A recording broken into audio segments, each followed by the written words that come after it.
The Work and Pensions Secretary, Amber Rudd, has admitted that the controversial new benefits system, Universal Credit, is not as effective or as compassionate as it should be. Today she unveiled a raft of changes to the system which rolls 6 benefits into one. She's scrapped plans to cap benefits for households with more than 2 children born before April 2017. Private landlords will be able to ask for rent to be paid to them directly from the government to try to cut down on the number of claimants being evicted for not paying their rent. And a new system will be tested out. Instead of receiving payments once a month, new claimants will be paid more frequently. Our social affairs correspondent Michael Buchanan reports. What has it meant not to have any money? No food, no heating. I wouldn't be able to afford to buy food living on my own on Universal Credit as a single parent. To cover some household bills, I had to look at getting payday loans. How much money do you have? Nothing. I have 4p, and I'm using that to get a meal from the butchers. So you put in a donation. It replaces 6 benefits. It is a welfare reform that's in danger of becoming a welfare failure. While most people on it can cope with universal credit, for a significant minority it has been catastrophic. Use of food banks has increased. Others have fallen into debt, faced eviction.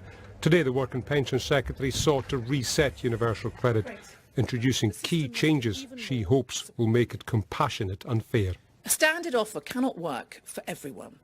People's work patterns, the pressures they face, their families, everyone's circumstances are unique.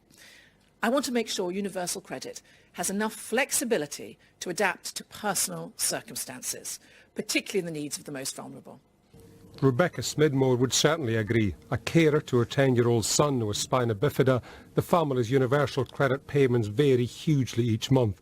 Budgeting is therefore almost impossible, says the Labour Party member, who finds the system wholly impersonal. It's as if we're made to feel bad that we are claiming this benefit, that we don't deserve this money.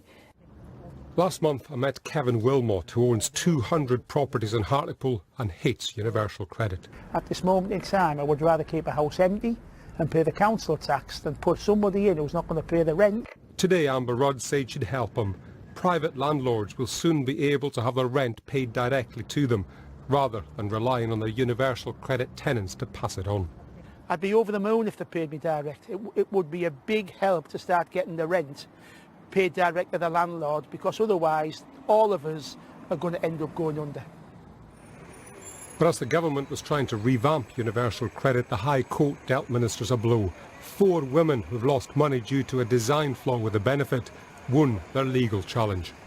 The government say they're considering this judgment, but it could be hugely expensive. At a hearing last year, they told the court that it could cost them hundreds of millions of pounds to solve this problem. Charities and campaign groups have broadly welcomed today's changes, but Labour says the government didn't go far enough. The idea that someone has to wait 5 weeks to receive any money has been, the policy has been designed by people who assume that everyone's paid monthly. Lots of people aren't paid monthly, lots of people are paid weekly. This is a government that's really out of touch with the lives of working people.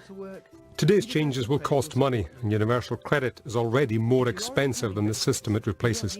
But many claimants need real help, and ministers have made rescuing their flagship welfare change a top priority. Michael Buchanan, BBC News. Our Deputy Political Editor John Pienaar joins me now from Westminster. So Amber Rudd admitting that this new benefit needs to be more compassionate, fairer. It really is quite a U-turn, isn't it?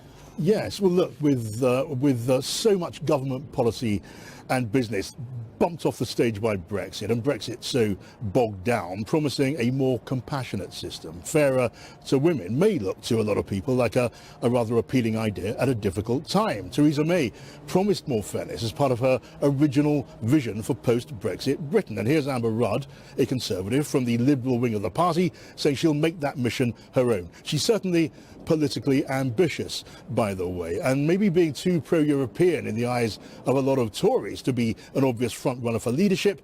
This mission may just be made for her. But remember too, with no majority in the House of Commons, getting the Universal Credit Plan through Parliament as it stood would have been very difficult for Amber Rudd. Dealing with its problems will not be easy. Those problems won't disappear. Delays in the past have not made those problems disappear, and it will go on looking harsh to a lot of people, including perhaps families with more than 2 children in the future. It was significant, I think, to hear Amber Rudd saying she wants to see an end to the benefit freeze next year. She'll still have to get that idea past the Chancellor, Philip Hammond, but even if she does that, she'll find out, I'm sure, and I've no doubt she knows this already, that promising a fairer system, well, that's easy. Delivering on that promise, let alone getting credit for whatever she ends up doing, much, much harder.